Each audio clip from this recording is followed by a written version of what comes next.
네, 지난주는 디모데전서 첫 시간으로 서론적인 내용을 짧게 말씀드리면서 또한 1장 1절부터 11절까지의 첫 본문도 보게 되었습니다. 그래서 먼저 서론적인 내용에서는 다른 무엇보다 이것이 지금 목회자 디모데에게 보내는 목회 서신이지만 그렇다 할지라도 그 목회 치리를 받는 그 일반 성도들에게도 유익이 될 것임을 이제 보게 되었었습니다. 이어 지난주 본문 1절부터 11절까지 본문에서는 우선 이 바울 사도가 디모데를 에베소에 머물게 했던 이유, 에베소를 목회하게 했던 이유를 말하기를 유대주의 그리스도인들이 중심이 된 이 거짓 교사들이 어떤 내용을 가르칩니까? 바로 믿음과 함께 의식적 율법을 행해야 한다라는 그런 거짓 가르침을 주지 못하게 함과 함께 또 그러다 보니까 외형적이고 껍데기적인 것에 창념하여서 하나님의 경륜인 믿음과 구원에 집중치 못하게 하는 것을 막기 위함이었음을 보였습니다. 이어서 또 대신 그럼 바른 교훈과 복음의 목적, 바른 교훈이자 복음의 목적도 보이기를 이 내면에서부터 정결과 선이 보여지는 정결과 선, 의와 선, 내면에서부터 그것이 보여지는 정결과 선이 보여지는 진정한 믿음 가운데에 나타나는 이 사랑이라는 행함과 순종임을 보였고요. 믿음과 사랑인데 한마디로 그 믿음은 내면에서부터의 의와 선이 보여지는 내면, 영적인 차원에서 의롭고 선한 내면에서 영적이고 의로운 그것이 보여지는 진정한 믿음 가운데 나타나는 사랑이죠. 한마디로 사랑은 행함과 순종, 그것이 이제 복음, 또 바른 교훈의 목적이다라는 것을 보였고요. 또 이어서 율법의 목적도 보이고 있기를 결국 십계명에 담긴 사랑을 하지 않는 자들에게 결국 회개하고 믿음 안에 들어와서 결국 그래서 십계명을 행하여서 사랑을 실천하도록 하기 위한 것임을 보였었습니다. 그래서 이 복음의 목적이나 율법의 목적 모두 결국 뭡니까? 믿음과 사랑임을 보이고 있었고요. 믿음. 복음도 믿음과 사랑, 율법도 믿어서 십계명을 실천하는, 십계명에 담긴 그 중심 내용은 사랑이거든요.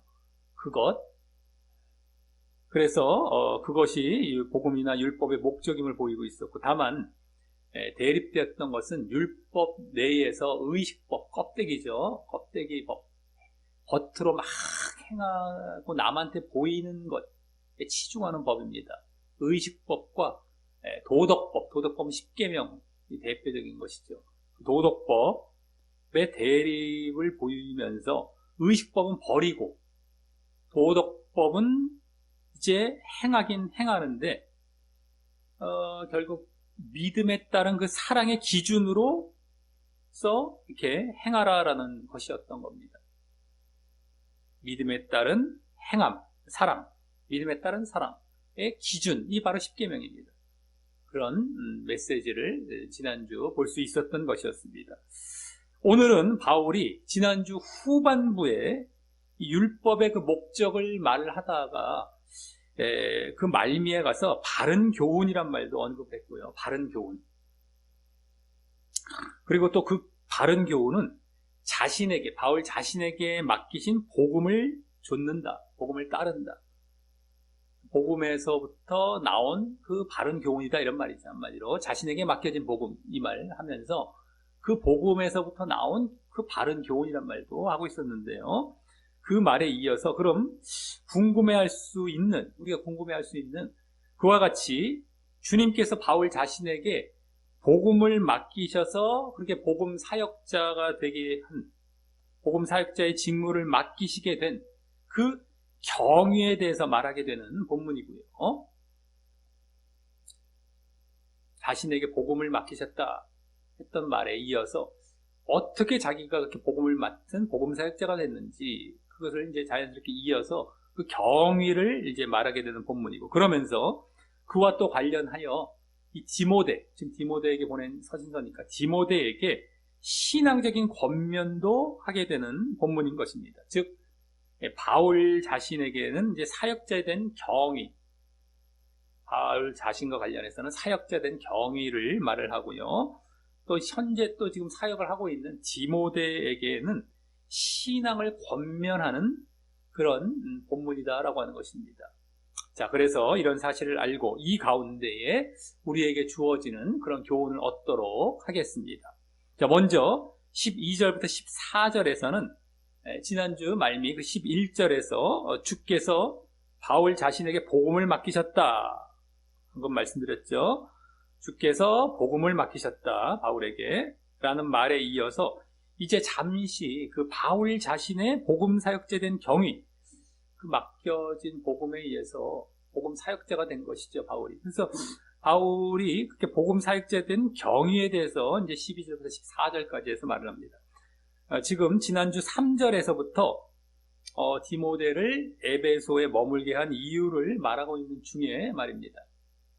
자, 그래서 먼저 12절은 맨 앞에 지난주 말미와 이어지게 그리고라는 말이 이제 원래 생략되어 이제 말을 하기를, 이게 나를 능하게 하신, 강하게 하신, 능하게 하신 그리스도 예수 우리 주께 내가 감사함은이라며 주님께서 바울 자신이 감당할 수 있는 힘을, 그 능을 주신 사역이 있음을 암시하죠. 벌써 감사한다는 말을 하면서 이렇게 능하게 하셨다, 그걸 감사한다고 하면서 자기가 감당할 수 있는 지금 힘을 주신 사역이 있다라는 것을 암시하죠. 사역.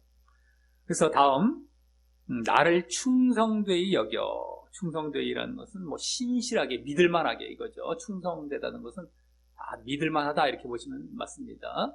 신실하게. 그래서 믿을만하게 여겨 내게 직분, 직무라고 보면 더 좋고, 직무를 맡기심이니라며 자신에게 맡겨주신 직무를 말하되 그 직무가 복음 사역이 되는 것입니다. 직무, 여기 바로 나오죠. 이 지금 사역을 아까 암시했다면 여기 그 사역은 바로 직무라고 말한 복음 사역이 되는 겁니다. 그리고 이때 그렇게 직무를 맡겨주신 이유로 말한 것은 충성되이, 즉 믿을만하게 여기셨기 때문이라는 것인데, 충성되게, 믿을만하게 여기셨기 때문. 그러므로 그냥 하나님이 무조건 주권적으로 이 바울을 선택하신 것이 아니라 바울의 이러한 충성스러운 기질을 보시고 선택하셨다는 것입니다. 충성스러운 그 기질을 보시고 충성되이 여겨 믿을만한, 신실한 그러한 기질을 보시고 이렇게 사역자로 선택하셨다라는 것이죠.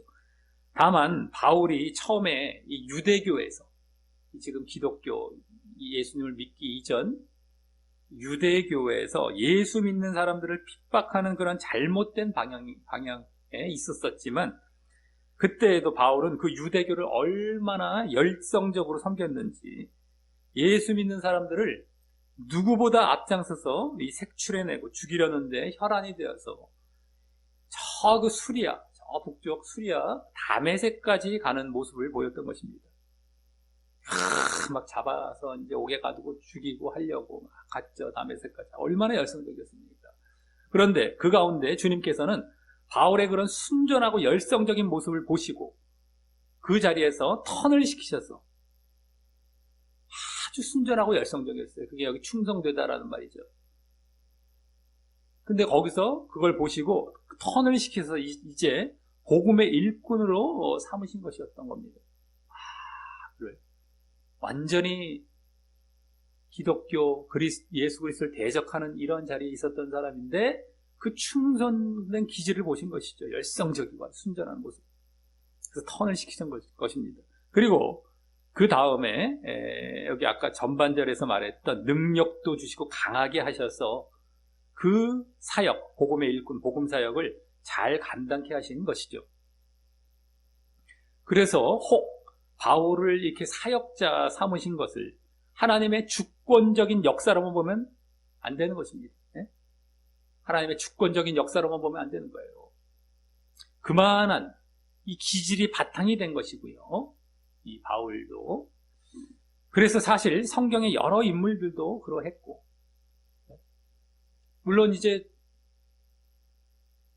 큰 맥락에서 보면 주님께서 선택을 하신 것은 주님의 주권이죠. 주권이신데 아무나 그냥 막 주권을 행사하셔서 아무나 선택한 건 아니란 말이죠. 그 사람의 기질이 그랬기 때문에 선택하신 거예요. 그러니까 무조건 주권적으로 난 몰라. 이게 아니란 말이에요. 하나님께서 주권적으로 이렇게 선택하셨던 것에 대해서 뭐 사역은 물론 또 우리가 구원과 또 다른 차원이지만 사역도 뭔가 그 사람의 이 뭔가 있기 때문에 이게 선택을 하신 거고 그냥 아무런 이유 없이 선택하지 않습니다. 구원 같은 경우는 더더욱 그렇습니다. 예정론에서 뭐 창세전에 선택해놨다. 구원받기로. 말도 안 되는 그런 이유 없이 그런 건 없어요. 여기서도 마찬가지입니다. 어쨌든 간에 이렇게 주권적으로만 한 것이 아니고 기질이 바탕이 된 것입니다. 그래서 사실 성경의 여러 인물들도 그러했고요. 여러 인물들, 뭐 다윗 같은 것도 맨 막내 아들이지 않습니까? 이 큰 아들부터 쭉 왔는데 사무엘 앞에 아니다 하다가 그 기질을 보시고 선택을 하셨잖아요. 왕으로. 이런 것처럼 이제 지금도 그런 자들을 부르시고 사역자 삼는 경우가 많은 것입니다. 물론 이제 주님께서 부르셨을 때에 자기가 거부한다면 또 안 되는 거죠. 부르셨을 때에 거기에 반응해서 또 자기도 따라가야 되는 것도 있고 근데 또 아무나 부르시는 것도 아니다라고 하는 것이고 말이죠. 그래서 여기서 이제 충성되게 여기셨다라는 걸 볼 때, 무엇을 우리가 하던 간에 정직하고 순전하게 하는 것이 좋다라는 것을 이제 보게 되는 것입니다. 그랬을 때에 하나님께서, 얘 봐라 하면서 어떤 방향이든 간에 사역자로 쓸 수도 있고 여러 가지 기회를 더 주시게 되는 것이죠. 뭐 고넬료 같은 사람 얼마나 하나님을 경외하며 구제하는 일에 힘썼던 사람입니까? 하나님께 기도도 하고 그러니까 복음을 듣기에 이제 베드로를 보내셔서 첫 이방인 전도를 받게 되지 않았습니까? 그러니까 그러한 것들이 있단 말이죠. 하나님께서 완전히 뭐 다른 쪽에 있었어도 그 중심을 보시기 때문에 그런 차원에서 다 기회가 이제 이렇게 주어지게 하신다라고 하는 겁니다. 그러니까 우리가 무엇은 하든 간에 정직하고 순전하게 한다면 그만큼 자기에게는 좋은 기회가 오게 되는 겁니다. 근데 사람들이 흔히 그러지를 못하고 그러지 않죠. 정직하고 순전하지는 않아요. 아주 거짓되고 대충적이고 막 이렇기도 하고 또 어떤 기회가 왔다 할지라도 또 그것을 받아들이지 못하는 경우도 있을 수가 있고 그러다 보니까 이제 그것이 또 이제 지나가 버릴 수 있는 것이지만 어쨌든 하나님께서는 그 기질을 여기 충성되게 여겼다. 그런 걸 다 보시고서 이렇게 사역자로 부르시는 것이다라고 하는 겁니다. 만약에 바울이 여기서 거부를 했다라고 한다면 다른 사람을 또 부르셔서 쓰셨겠죠. 그러면 이제 다른 인물이 이러한 바울이 했던 역할을 감당하며 바울과 같은 이름을 내는 어떤 그런 사역자로 이제 성경에 나왔었을 수 있겠죠. 어찌됐든 간에. 자, 그랬다라는 것인데요. 자, 그래서 다음 13절은 과거에 바울이 그러한 잘못된 방향에 자신의 그 불신앙과 무지함 가운데 있었던 것임을 말함으로써 잘못된 방향, 막 그냥 기독교인을 죽이는 막 이러한 잘못된 방향에 자신의 불신앙과 무지함 가운데 있었던 것임을 말함으로써 자신의 충성된 기질, 그것이 자신을 사역자로 부르신 이유였음을 더 보이게 됩니다. 그것이 내가 잘못된 방향에 있었기 때문에 그랬던 거지, 그렇지 않다면 충성된 그 기질 때문에 이제 사역자로 부르셨다는 것을 더 보이게 되는 겁니다. 자, 그래서 먼저 내가 전에는 회방자요. 회방자라는 것은 신성모독이라고 보시면 됩니다. 한마디 신성모독, 원어상 참남하다. 우리 이제 옛날 성경 지금 우리가 보는 참남하다, 이게 바로 신성모독을 말하는 건데, 어쨌든 간에 신성모독, 여기서 이제 주님을 모독하는 것이죠. 하나님보다는 예수님을 모독한 게 더 가깝다고 볼 수 있겠고, 그 다음에 핍박자요. 그건 그대로고요. 호행자는 폭행자. 폭행. 뭐 이렇게 보시면 더 좋습니다. 이 개역 개정에 이렇게 나와 있겠지만, 그러면서 과거에 얼마나 예수 이름을 모독하고, 회방자, 또 예수 믿는 자를 핍박하고요. 핍박자. 그래서 투옥도 시키고 죽이는 자, 폭행자죠. 그런 자였는지 보여주면서, 다음, 도리어 긍휼을 입은 것은 이라며, 현재는, 과거엔 그랬지만 현재는 주님의 심판이 아닌 긍휼이 여기심 가운데, 원래는 그렇게 했었으면 어떻게 돼야 돼요? 심판을 받아야죠. 멸망을 받던가 심판을 받아야 되는데, 그것이 아니라 긍휼을 입었다는 게 바로 그겁니다. 왜 불쌍히 여김을 받았느냐, 긍휼을 입었느냐? 바로 심판 차원이 아니라 긍휼. 그래서 긍휼과 왜 심판을 대조적으로 이 성경에서 말하는 경우가 이제 종종 있잖아요. 여기서 이제 심판이 아니라 거기서 이제 긍휼이 여기심을 받았다라는 것인데, 그래서 긍휼이 여기심 가운데 바로 복음 사역자가 된 것을 이제 말을 하는 것이고, 이어 그 이유로서 뭡니까? 그것을 하면서 그 이유로서 내가 믿지 아니할 때에 알지 못하고 행하였기 때문이라며, 자신의 그 예수님에 대한 불신앙과 믿지 아니할 때의 불신앙이죠. 또 그로 인한 알지 못하고 무지함이죠. 무지함 가운데 있었기 때문이라고 합니다. 불신앙과 무지함입니다. 그래서 불신앙과 무지함. 그래서 이는 그렇다고, 그러니까 불신앙과 무지함 가운데에 있었어서 그렇게 핍박을 했지만, 주를 믿는, 그 예수 믿는 자들을 그래도 이렇게 사역자로 부름을 받았다라는 것이지만, 그렇다고 우리가 무지했었으면 예전에 어떤 잘못을 했었어도 무조건 심판받지 않고 용서받는다라는 것이 아니라, 이제 바울의 경우와 같이 그 이후 바른 가르침과 회개의 기회가 왔을 때에 그렇게 불신앙과 무지함은 보였었지만, 그 다음에 이제 회개의 기회가 왔을 때에 그에 합당한 반응을 했기에, 바른 가르침과 회개의 기회가 왔을 때에 그에 합당한 반응을 했기에 그와 같이 용서함도 받고 또 사역자도 되게 되었다라는 것입니다. 무조건 그냥 무지했으면 무조건 용서받는 게 아닙니다. 그 이후에 또 기회가 주어지죠. 무지했지만 회개의 기회, 바른 가르침의 기회, 그때 자기가 반응을 합당하게 해서 회개도 하며 이렇게 했기 때문에 용서함도 받으면서 이렇게 사역자도 되게 되었다라는 것입니다. 이게 중요한 것은, 근데 그럼으로써 이 자신의 충성됨으로 인한 부르심이 넘겨지지 않고 그냥 지나쳐버리지 않고 이렇게 이루어지게 되었다라는 것입니다. 이루어지게 되었다. 그것이죠. 결국에는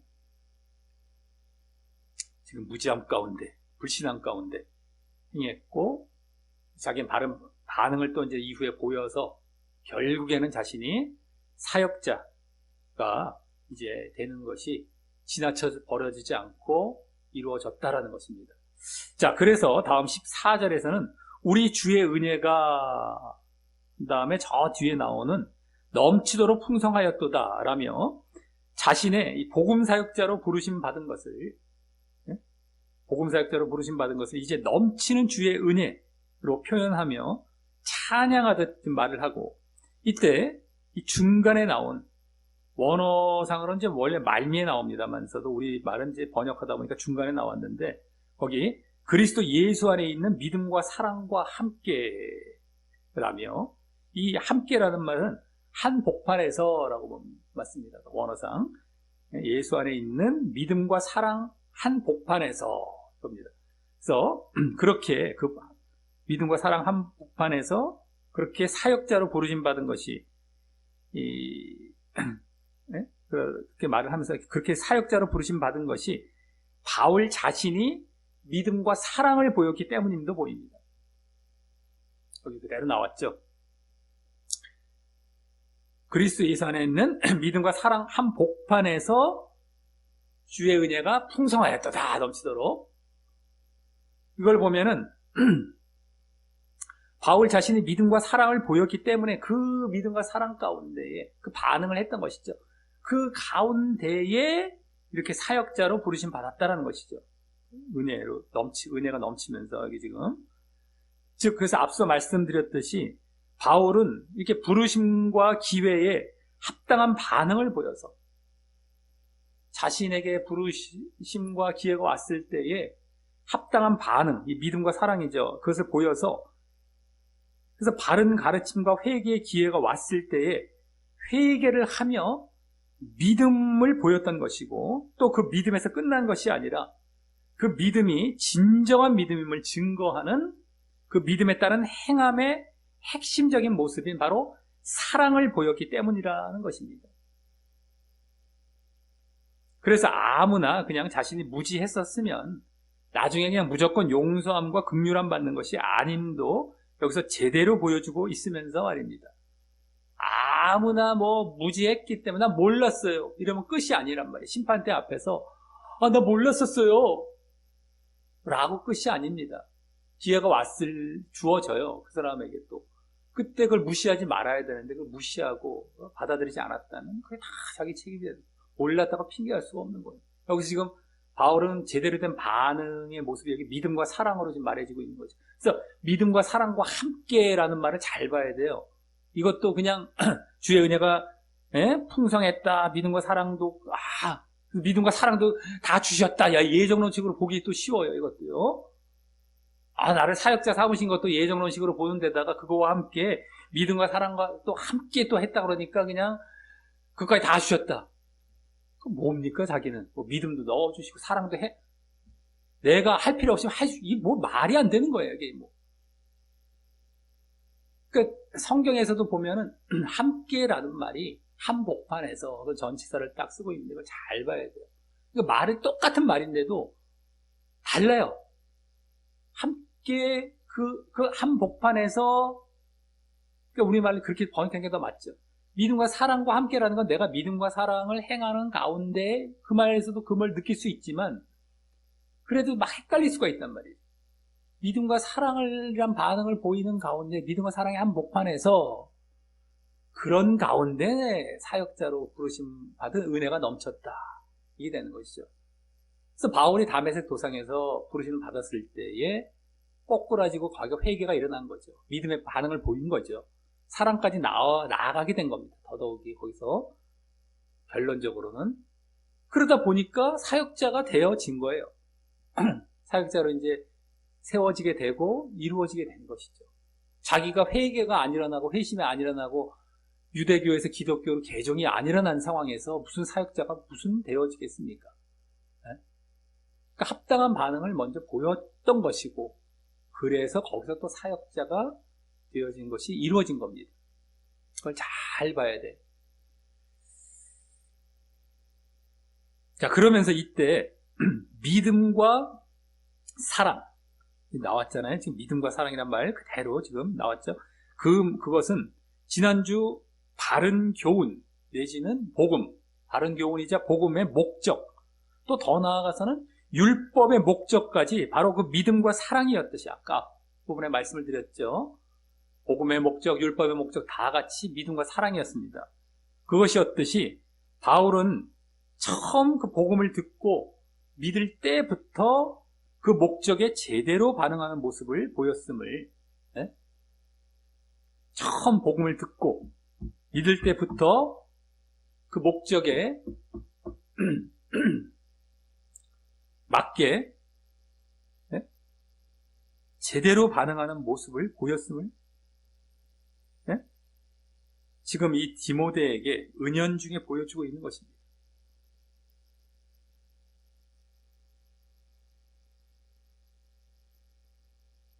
믿을 때부터 믿음과 사랑, 그것을 이 복음의 목적이었는데, 이 율법의 목적, 그러니까 이제 복음을 받고 처음에 기회가 왔을 때 제대로 그 반응하는 것이 믿음과 사랑인데, 그걸 제대로 보였다라는 것을 디모데에게도 은근히 보여주고 있다라는 것이죠, 지금. 자, 여기까지 바울이 복음 사역자 된 경위에 대해서 이 결국 어떻게 얘기했습니까?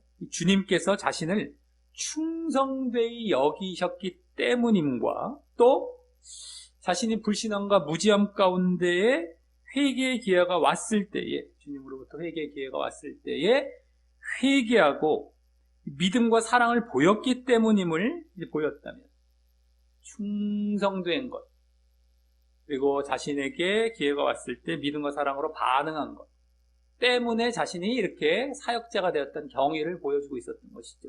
충성됨도 있었고 자신의 또 바른 반응도 있었고요. 그 기회가 왔을 때 이것이 자신이 사역자가 된 경위였다라는 것을 보였다면, 다음 이제 두 번째 단락이라고 할 수 있는 15절부터 17절에서는 이제 원어상은 원래 14절 하반절에 나왔었던, 아까 말씀드렸었죠, 이 자신의 믿음과 사랑에 대하여서, 예수 그리스도 안에 있는 믿음과 사랑, 그거죠. 그래서 그 믿음과 사랑에 대하여 계속 이어서 그 믿음과 사랑에 대해서 더 자세히 보충하여 이제 말을 하게 되는 것입니다. 14절, 원래 원어상은 하반절에 있기 때문에 그걸 받아서, 그 말을 받아서 더 자세히 그 믿음과 사랑에 대해서 보충하여서 말을 하게 됩니다. 그래서 먼저 15절은 그 믿음의 대상이 되시는 예수 그리스도에 대해서 말을 하기를, 우선 미쁘다라는 건 진실하다, 네? 모든 사람이 받을 만한 이 말이요, 모든 사람이 받을 만한 이 말이요 라며, 이 진실되고 모두가 받아야 할 그 말씀이라고 이제 하면서 그 내용은 다음 뭡니까? 뭐가 그렇게 그런 말씀인지 뒤에 나오죠. 그리스도 예수께서 죄인을 구원하시려고 세상에 임하셨다, 세상에 오셨다 하였도다 라며, 바로 우리의 믿음의 대상이시자 그 믿음으로 죄인에게 구원을 주실 예수 그리스도의 이 땅에 성육신 하셨음을 말을 합니다. 믿음의 대상 예수 그리스도, 믿음을 가질 때에 죄인에게 구원을 주실 그 예수 그리스도가 여기 지금 말을 해지고 있죠. 그래서 이 땅에 성육신 하셨음을 말을 합니다. 우리 믿음의 대상. 자, 그리고 이때 죄인이란 말을 하고 있는 것도 여기 초점인데요. 죄인을 구원하시려고 굳이 죄인이란 말을 하고 있단 말이죠. 이게 이제 문맥상 이것도 이제 초점이 됩니다. 그냥 지나칠 말이 아닌데, 그 말을 한 것은 무엇을 나타내기 위한 것입니까? 죄인을 구원? 예수 그리스도께서 뭐 세상을 구원하시려고, 뭐 인류를 구원하시려고 하실 수도 있는데, 여기 죄인이란 말을 썼단 말이죠. 그 무엇을 나타내기 위한 것입니까? 그냥 죄인은 무조건 구원하신다는 것을 보여주는 것일까요, 이게? 죄인을 구원하시려고, 그럼 무조건 죄인은 다 구원하시려고 이 말이겠습니까? 그것은 말도 안 되죠. 그럼 누구든지 더욱 많은 죄를 짓고, 그 다음에 그냥 다 구원받고 하면 되는데, 그렇지 않잖아요. 막 죄인을 구원하신다고, 말 그대로, 액면 그대로 받아들였다면 막 죄져라, 그러면 그 구원받는다, 이 말 아니잖아요, 지금. 막 죄 짓고 누구나 그냥 다 죄 짓고 살아, 다 구원받아, 만인구원설이 이루어지는 것이죠. 말도 안 되죠. 이 말 그대로 그냥 액면 그대로 받아들이면 말도 안 되는 거죠, 이건. 그럼 왜 죄인이란 말을 왜 했을까, 그러면? 그게 아닌데. 그래서 이 죄인이란 말을 한 것은 자신이 죄인임을 알고 회개하는 자를 지금 말을 하는 것이죠. 그냥 죄인을 구원하셨다고 막 죄 짓는 사람을 무조건 구원하신다는 것이 아니라 자신이 죄인임을 알고 회개하는 자, 이걸 죄인으로 좀 말을 한 것이 된 겁니다. 그런 자를 구원하시려고 하셨다는 겁니다. 예수님께서도 공생의 사역 때 많이 말씀하셨죠. 대표적으로 내가 의인을 부르러 온 것이 아니요 죄인을 불러 회개시키러 왔노라 라고 말씀하셨던 것처럼 말입니다. 자기가 죄인됨을 인정하고 인식하고 회개하는 자, 이런 자들을 부르러 왔다. 구원하기 위해 왔다. 죄인이란 말에는 이제 자기가 죄인임을 인식해서 회개한다는 말이 다 포함된 이런 말인 거예요. 여기서도요. 지금 또 혹 예정론에서처럼 이것을 또 나는 죄인이야 라고 고백은 하지만 그것이 그래서 나는 죄를 지을 수밖에 없고 하나님의 창세는 예정 등 하나님의 주권으로만 구원받아 라는 그런 죄인으로서의 고백이 아니고 말입니다. 죄인으로 고백은 하긴 하되 자신이 나 죄인 맞아. 근데 죄를 지을 수밖에 없어. 그래서 주님의 주권적으로 창세전 예정 선택을 하셔서 나를 이렇게 구원받게 하실 수밖에 없어. 라는 그러한 죄인 고백이 아니고 말이죠. 죄인으로 인정했다라는 말이 그런 말이 아닙니다. 그래서 이제 회개를 한다는 것은 그런 말이 아니죠. 여기 지금 회개가 반드시 수반되는 것이고요. 죄인으로 고백했다는 것은, 자기가 죄인으로 인정했다는 것은 회개가 반드시 수반되는 것이고, 또 그 회개와 함께 이제 예수님에 대한 믿음으로 들어가는 것도 포함되고 있는 것이고, 회개뿐만 아니죠. 잘 들으셔야 됩니다. 또 막 산으로 가요. 중간중간 못 들으면 항상 우리는 말씀을 하나하나 놓치지 않고 말씀을 우리가 강의하기 때문에 중간중간 놓치거나 하면은요, 이게 전혀 못 알아듣고 막 꼬이는 자리로 들어갑니다. 어쨌든 잘 들어야 돼요. 자꾸 반복해서 말씀드리는 것도 우리가 인식해야 다음 걸 넘어가거든요. 계속 연결이 돼서 우리 보고 있기 때문에 잘 들으셔야 됩니다. 그래서 이 회개가 반드시 수반되는 것이고, 또 그 회개와 함께 이제 예수님에 대한 믿음으로 들어가는 것도 포함되고 있는 것이고, 회개를 했다는 것은 믿음의 이제 전 과정이죠. 믿음의 과정이죠. 믿음으로 들어가는 것. 이게 이제 본격적인 것이고, 또 그러다 보면 아까 앞절에 말했듯이 사랑까지 보이는 온전한 믿음까지 포함되는 것이라고 할 수 있습니다. 믿음에서 끝나지 않지. 아까 앞전에 말했던 믿음과 사랑까지 보이는 그게 또 온전한 믿음이에요. 그것까지 포함하는 것이라고 할 수 있습니다. 지금 문맥상 지금 방금 그 앞에 믿음과 사랑에 나온 그 14절에 이어서 이 말을 하는 것을 보면 더욱 말입니다. 죄인이란 말 속에 회개가 포함되어 있는데 그 회개라는 것은 믿음과 사랑까지 안 가겠습니까? 바로 앞절에서 믿음과 사랑을 말하면서 그와 연관해서 자기가 이제 그 죄인을 회개시키러 예수님께서 오셨다고 지금 얘기를 하고 있는 가운데, 그 죄인을 구원하려 하시려고, 죄인이란 말에 죄에 대한 회개, 믿음과 사랑이 다 포함된 회개죠. 당연히 포함됩니다. 우리가 쭉 보다 보면 인식할 수 있어요. 이렇게 보면 그 말이겠구나. 지금 잘 봐야 됩니다. 하나하나. 자, 그래서 이제 15절 말미에서 바울이 자기 자신을 두고 죄인 중에 내가 괴순이라. 죄인이란 말이 또 나왔죠. 여기 아까 죄인이란 말을 우리가 그냥 지나치면 안 된다고 했던 것이 바로 여기 나옵니다. 죄인 중에, 그 죄인이란 말을 받아서 원래 원어상은 이렇게 그 말을 관계되면서 받는 식이 된 겁니다. 그래서 그 죄인 중에 내가 괴수라는 것은 최상, 우두머리, 아주 최고다. 죄인 중에 최고 우두머리 라고 지금 하는 것은 바울이 앞서 13절에서 말했던 것처럼 정말 예수님을 대적했던 엄청난 죄인이었기 때문이기도 하지만, 막 회방자, 핍박자, 막 포행자 이런 것처럼 엄청난 그러한 죄인이었기 때문이기도 하지만, 그러면서 이제 자신이 그 엄청난 죄인됨의 고백과 함께 회개를 보였음을 암시하는 것이고요. 여기서도 마찬가지죠.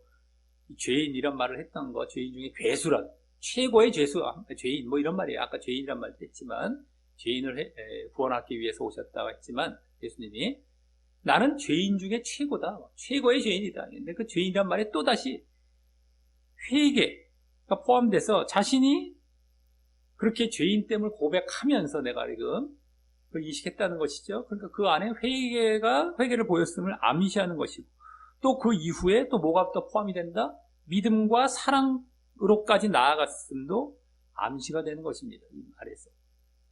문맥상 그거죠. 죄인 중에 괴수, 원래 죄인 중에 괴수로 만약에 남아 있었다. 아까 죄인이란 자리에 그냥 남아 있었다. 지옥이죠. 지금 바울이 자기가 지옥 갈 것을 자랑하는 겁니까? 죄인의 괴수란 말을 하면서? 그거 아니잖아요. 네? 거기서 이제 돌이켰고, 회개했고, 구원의 자리에 나아갔다. 믿음과 사랑을 보여서, 회개와 믿음과 사랑을 보여서. 이거죠, 지금 다. 자, 그러면서 이 죄인 중에 괴수이다라는 고백은 동사가 현재형입니다. 죄인 중에 괴수였다가 아니라 죄인 중에 괴수이다, 현재형이에요, 현재형. 그래서 헬라어에서 지금 그리스 말에서 이 성경이 쓰여진 거기서 현재형이라는 건 계속의 의미잖아요. 현재형. 그래서 지금까지도 이런 고백을 하고 있음을 지금 나타내는 것인데요. 동사를 봤을 때 그것은 과거의 그 큰 죄를 계속해서 참회하고 있는 그런 모습도 되면서 예전에 그 큰 죄를 졌던 것을 지금도 계속해서 참회하고 그런 모습도 되면서 또한 이 신앙의 연륜이 쌓일수록 지금 이 디모데서는 자신이 순교하기 얼마 안 남겨진 상태에 쓴 거지 않겠습니까? 우리 저번에 서론 때 말씀을 드렸지만 4차 전도 여행이라고 할 수 있는 로마에 가서 잠깐 석방이 되어 있는 가운데에 4년 정도 석방이 되어 있는 가운데 이게 쓰여진 겁니다. 전도하다가 그리고 좀 이따 이제 재수감되고 로마 감옥에 그 다음에 순교를 당하게 되는데 이 거의 말년에 쓴 게 이제 디모데서가 되는 거예요. 전후서가. 그래서 지금 이 연륜이 엄청나게 쌓인 상태잖아요. 자기의 신앙의 연륜이. 그때 더 영적이 돼요. 가면 갈수록.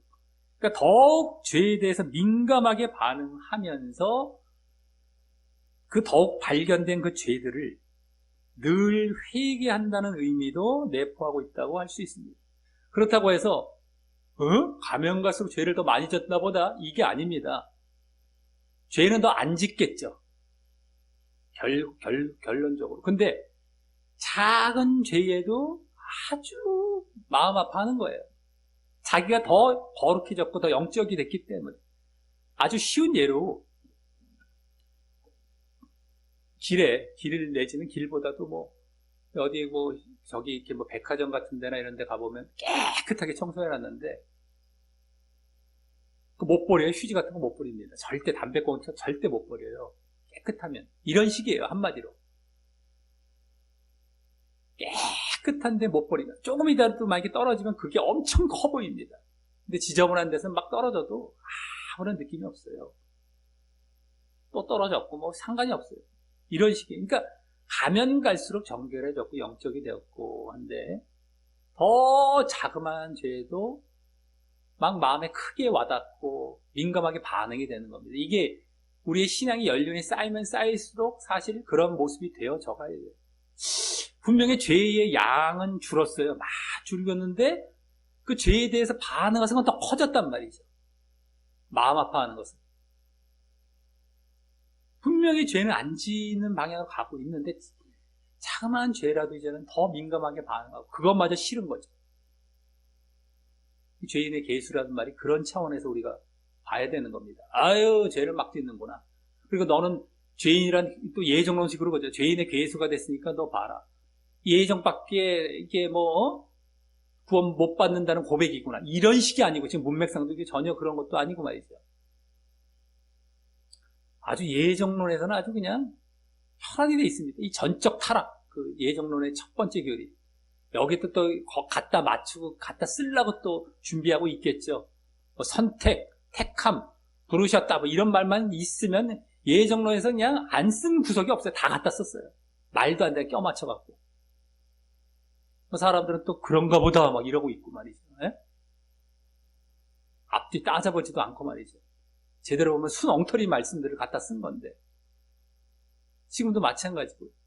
근데 어쨌든 간에 그런 차원이 아주 민감하게 반응하는 겁니다.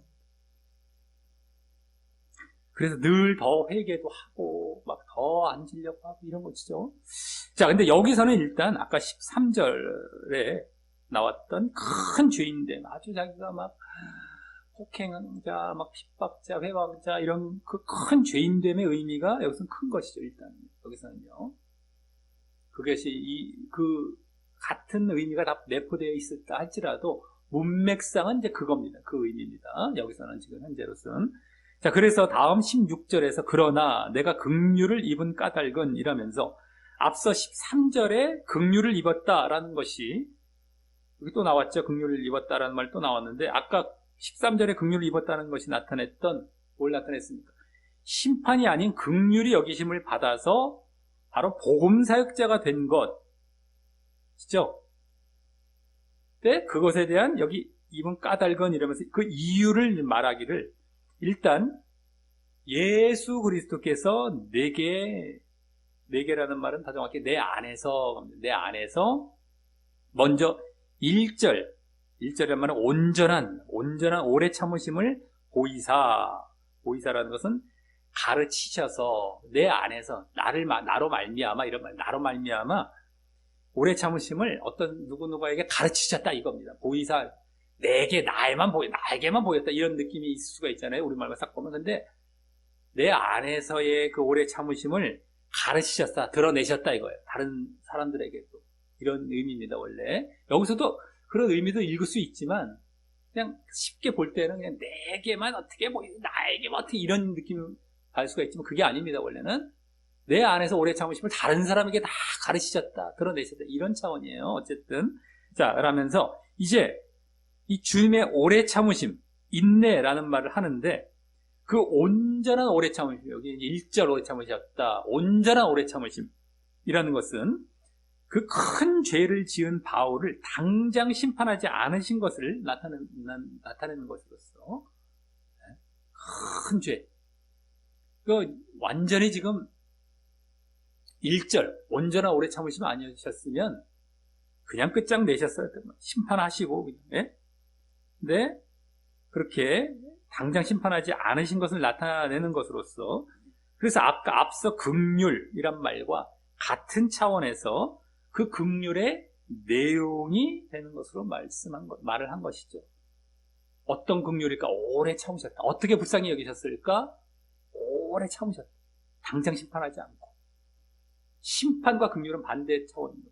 심판으로 가지 않고 했어야 되는, 불쌍히 이게 여기셨다. 심판을 해서 멸망을 했었어도 상관이 없는 상황이고 마땅하고 부족함이 없는 상황인데도 긍휼히 여기셨다. 이런 차원의 긍휼이죠.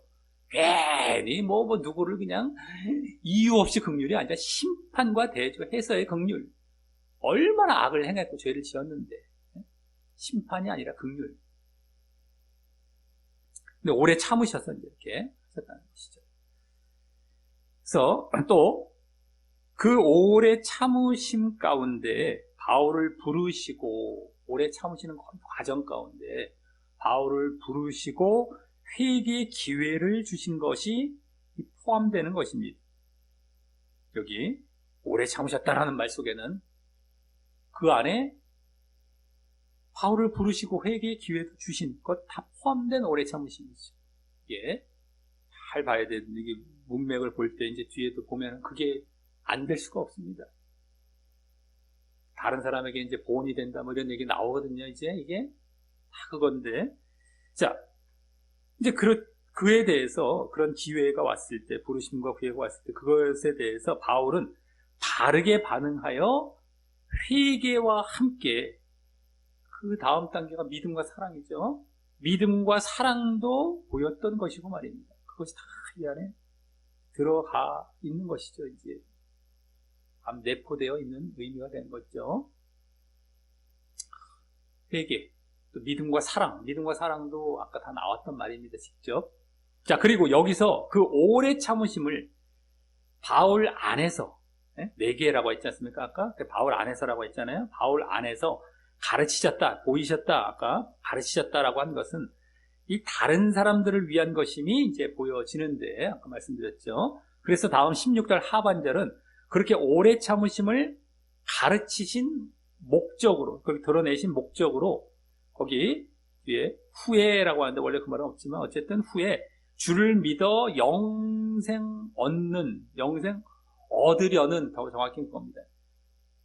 주를 믿어 영생 얻으려는 자들에게 본이 되게 하려 하심이니라 라며, 누구든 간에 예수님을 믿고 구원 얻고자 하는 자들, 여기 영생이 구원이죠.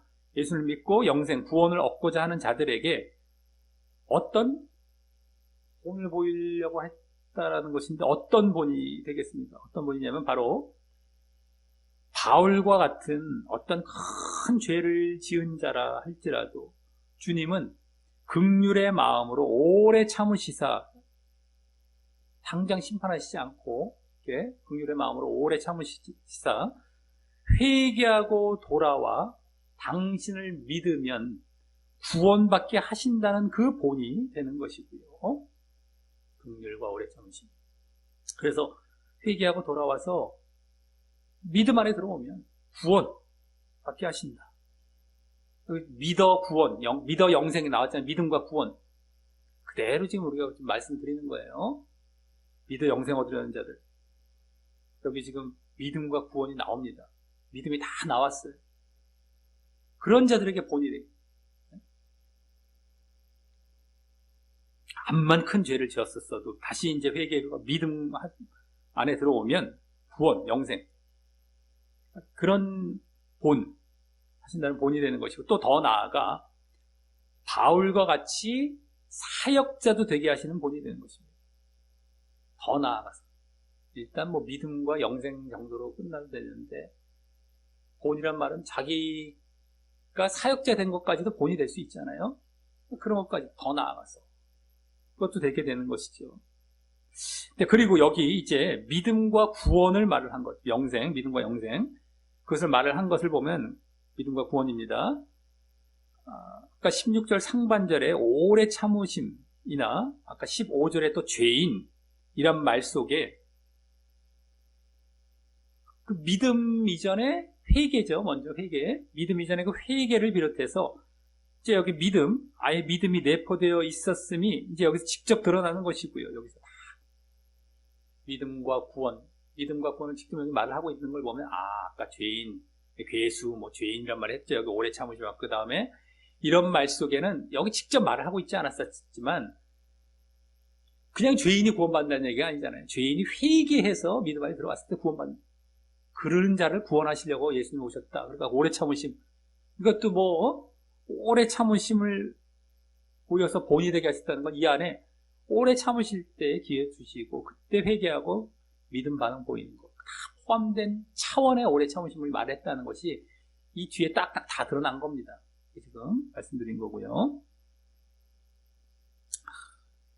또 그 믿음은 14절에서 보여진 아까 사랑까지 보이는 믿음과 사랑, 오늘 다 이렇게 나왔어요. 그냥 믿음이 아니에요. 사랑까지 보이는 진정한 믿음임도 내포된 것이며, 진정한 믿음이라고 지난주에 봤죠. 사랑이 보여져야 돼요. 행함, 믿음의 열매, 증거, 행함, 그게 사랑입니다. 그 믿음이 진짜 믿었다는 것이 이 진정한 믿음이에요. 네? 그것도 내포된 것이며, 여기서의 믿음이라고 했을 때에 믿어 영생, 믿음 영생, 믿음 구원 할 때 믿음, 진정한 믿음도 내포된 것입니다. 그랬을 때의 구원, 영생, 구원받음도 말을 하는 것입니다. 문맥을 봤을 때 다 그거예요. 지금 다 말하고 있었던 것이 그것이었기 때문에, 구원은 여기서 지금 처음 말을 한 것이지만 지난주 본문 인사말에서부터 보여졌고요. 지난주 인사말 1절과 2절이었죠. 보통 다른 서신서들도 그 믿음과 구원이 인사말에 다 보여지죠. 은혜와 평강이란 말, 뭐 이런 속에서 대표적으로 보여지고, 네, 디모데 전서는 더 믿음과 구원이 강조돼서 보여졌잖아요. 1절, 2절에서 뭐 수신자, 발신자, 수식하는 말들 속에서. 네, 그것이 인사말에서부터 보여졌고, 그것이 오늘도 이제 보여진, 왜요? 믿음과 사랑의 최종 종착지이기 때문인 것입니다. 구원이 또 등장해요. 오늘도 믿음과 사랑, 그건 다 믿음 차원이잖아요. 다 믿음. 그것만 보여지지 않고 구원도 또 등장한 거예요. 영생이란 말 속에서. 그러니까 지난주 첫 인사말에서부터 믿음과 구원이 강조돼서 보여졌던 것이었는데, 아니나 다를까 이 본문에서 이제 그 이후 본문들에서도 벌써 이렇게 믿음과 구원이 또 이렇게 부각돼서 나타나고 있지 않습니까? 이렇게 또 영생 그런 겁니다. 자, 그래서 그런지 다음 17절에서는 이제 구원, 아까 앞부분까지는 다 믿음 쪽으로 많이 말씀이 된 셈인데, 여기서는 이제 구원을 강조하는, 영생이란 말을 지금 했던 이어서 구원이죠. 구원을 강조하는 그러한 하나님께 대한 찬양을 합니다. 구원을 강조하며 하나님께 대한 찬양. 그래서 오늘도 이 믿음과 또 구원, 이 모두 강조되며 그 중심을 또 이루고 있는 것이고 말이죠. 믿음과 구원 다 강조되는 겁니다. 오늘 아까까지는 믿음, 여기서는 또 이제 구원. 그 믿음은 또 지난주에 이어서 사랑까지 포함하여 그러한 진정한 믿음, 제대로 된 믿음인 것도 또 보여지고 있었고요. 자, 그럼 17절은 원어상 16절 끝부분에 말한 영생, 구원이란 말, 영생이란 말을 받아서 원어상 그 말을 받는 거예요. 이게 지금 17절은요. 그래서 하나님을 그 영생, 영원한 생명이죠. 영원한 영생, 영원한 생명, 그 구원입니다. 그 구원을 주실 것을 강조하여 만세 왕이라는 찬양부터 이제 합니다. 하나님을 영생을 주실 것을 강조해서 영원한 왕, 만세 왕이라는 것은 영원의 왕. 만세라는 것이 영원이란 말입니다. 만세. 우리나라 만세 뭐 이럴 때 우리 쓰기도 할 수 있겠지만, 만세라는 건 만세. 영원의 왕이라는 거, 영원의 왕. 그러니까 영생을 주신다는 것과 이어지잖아요.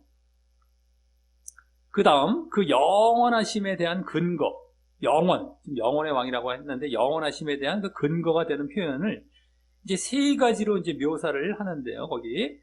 곧, 이러면서, 썩지 아니하고, 불멸이죠. 없어지지 않아요. 영원하지 않은 거죠. 그러니까, 불멸. 그 다음, 보이지 아니하고, 영적이신 거예요. 보이지 않아요. 영적인 분이신 거예요. 영이신 분, 영. 이것도 썩질 않잖아요. 같은 차원이죠. 없어지질 않아요. 영. 그리고 또 홀로 하나이시다. 유일하시다. 이제 유일신 되신 것인데, 이것도 영원성을 강조하는 차원이죠. 그 하나님께라며, 그래서 불멸하시고 영이시고 유일하신 하나님께, 다음 존귀와 영광이라고 경배하며 높이면서, 다음 세세토록 있어지이다. 아멘이라며, 다시 세세토록, 영원성이죠. 영원성으로 하나님을 기원합니다. 이러면서 영원히 강조가 되는 이 지금 하나님에 대한 찬양이에요. 영생과 지금 이어진, 구원과 이어지고 있기 때문에, 그것을 강조하고 있기 때문에 갑자기 하나님을 찬양하는 말이 갑자기 툭 튀어나올 일이 없는데, 아까 영생을 말을 하다 보니까 잠시 그 영원과 영생을 주실 분, 하나님을 잠시 탁 찬양하는 거예요. 구원을 강조하면서. 그러면서 또 다음 말로 이어져 가지만, 어쨌든 여기서는 구원을 강조하고 있는 겁니다, 지금. 그래서 여기까지 이제 15절부터 17절에서는 아까 그 14절에서 말한 바울의 믿음과 사랑을 더 보충하여 보이면서, 이제 그것이 구원까지 가져다 줌도 보였고요. 믿음과 사랑을 더 보충하는 차원인데, 믿음과 사랑은 믿음 쪽이잖아요, 다. 그랬을 때 구원까지 가져다도 이제 또 여기 보였고, 또 자신의 큰 죄 가운데서도, 그 큰 죄 가운데서도의 그 믿음과 구원의 과정은, 예? 얼마나 그 큰 죄 가운데서도의 믿음과 구원의 그런 과정은 다른 사람들에게 본이 되게 하시기 위함임도 이제 보였다면, 본이 되게 하시기 위함이었다. 믿음, 사랑을 말을 하고 구원까지 말을 했는데, 그런 것은 다른 사람들에게 본이 되게 하기 위한 것다라는 것까지 여기 두 번째 단락이라고 할 수 있는 15절부터 17절에서 보였다면, 다음 마지막 18절부터 20절에서는 이제 이런 사실들을 바탕으로 분위기가 사뭇 전환되어서 디모데에게 이제 신앙을 권면하는 내용이 이제 이어집니다. 지금까지는 자신이 사역자가 된 경위를 말했어요, 바울이. 그런 가운데 갑자기 믿음과 사랑에 대해서 나오니까 또 그걸 또 보충 설명해서 이제 더 덧붙였던 것 뿐이고, 근데 이제 디모데 쪽으로 가서 디모데에게 신앙을 권면하는 내용이 이어지죠. 그래서 먼저 18절은 아들 디모데야, 내가 내게 이 경계로서, 이 경계는 이 명령으로 보면 맞습니다. 이 명령으로서 명하노니, 제시하노니, 명령을 제시하는 같은 말입니다. 그래서 하노니라며 이제 권면을 이제 시작하기를, 거기 전에 너를 지도한 예언들을 따라, 너를 지도한 예언들이 됩니다. 예언들을 따라 그것들로 선한 싸움을 싸우며라며, 이 선한 싸움을 우선 권면합니다. 선한 싸움. 여기 지금 권면한 건 선한 싸움이죠. 디모데. 자, 그럼 이 선한 싸움은 어떤 싸움을 말을 하는 것일까요? 여기 지금 전에 너를 지도한 예언이라는 것은 말씀이라고 보시면 되겠습니다. 너를 지도한 말씀을 따라라고 하는데 말입니다. 이 디모데 전서에서 이 선한 싸움이란 말이 또 나오는 곳이 있는데요. 나중에 저 6장 12절에서 선한 싸움이란 말이 나오는데, 그때는 믿음의 선한 싸움이란 말로 나옵니다. 믿음의 선한 싸움. 거기서는 그 말이 그 앞부분에 부하려 하거나 돈을 사랑하여 죄 짓지 말고, 돈 사랑해서 막 부자 되려고 하다가 막 죄 짓지 말고, 의와 경건과 믿음과 사랑과 인내와 온유를 조치라 라는 말 다음에 이렇게 믿음의 선한 싸움이란 말이 함께 나오고 있다라고 하는 것입니다. 그래서 아마 그 말들, 지금 방금 말씀드렸던 부하려 하거나 돈을 쫓지 말고 이러한 의와 경건 이런 걸 쫓아라 라는 그 말들이 전에 지도한 말씀과 비슷할 것이라고 이제 볼 수 있겠고요. 근데 그 말들을 요약하면은 바로 눈에 보이는 육과 죄, 돈이 육의 이제 대표격이 되는데, 육과 돈을 쫓다 또 죄 짓는 것까지 말을 하거든요. 그러니까 육과 또 죄를 쫓지 말고, 눈에 보이는 하지 눈에 안 보이는 영과 의를 쫓는 것이 될 것입니다. 의와 경건과 믿음과 사랑과 인내와 온유, 다 영적인 것, 눈에 안 보이지만 영적이고 의를 쫓는 것이죠. 어쨌든 결국 이 선한 싸움은 믿음을 위한 선한 싸움이 되어서, 그 믿음을 제대로 갖기 위해서 어떻게? 죄와 육과 죄를 벗고 의와 영과 의를 쫓는 그런 싸움이 될 것입니다. 늘상 육과 죄를 벗어버리고 영과 의로 들어가고 있는 제대로 된 믿음이죠. 그걸 한마디로 우리가 우리 성경 서신서하고 다른 걸 볼 때 뭘로 보여지고 있고 뭐라고 말씀드렸습니까? 십자가에 못 박는 거죠. 그 싸움이죠. 거듭남의 싸움이라고도 할 수 있고, 자신을 늘 십자가에 못 박아서 뭘 못 박는 겁니까? 육과 죄를 십자가에 못 박는 거거든요. 대표적으로. 그러니까 믿음의 선한 싸움을 하라는 것은 늘 내가 진짜 믿음, 바른 믿음에 있기 위해서 거듭난 믿음이 바른 믿음이거든요. 거듭났다는 건 내가 계속해서 옛사람 된 육과 육과 그 죄를 죽이는 거고, 그 새 사람 된 거듭 태어난 새 사람들 영과 의의 자리에 늘 있는 거거든요.